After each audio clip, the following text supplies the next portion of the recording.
wanted to invite you to do is to make a very firm finding that irrespective of where you are, whether you are in government or not, minority or majority, a member of parliament is entitled to security until and unless there's misuse, in which case they are dealt with under the Police Act. Thank you, Mr. Speaker. Yes, Dismus, what's your point of order?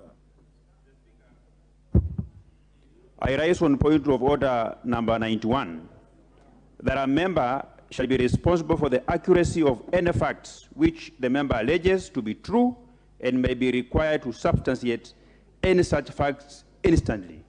Honorable Speaker, the honorable member for Rarieda has claimed that some people have been tasked to eliminate certain members of parliament. This is a very weighty allegations which the honorable member should be called upon to substantiate. And he is a senior counsel, he's a senior lawyer in this country.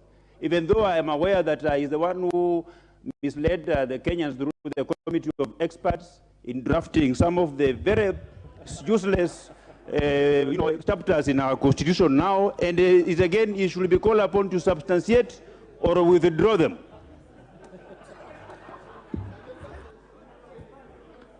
John Badi. Thank you, Mr. Speaker. Mr. Speaker. You have 1 minute.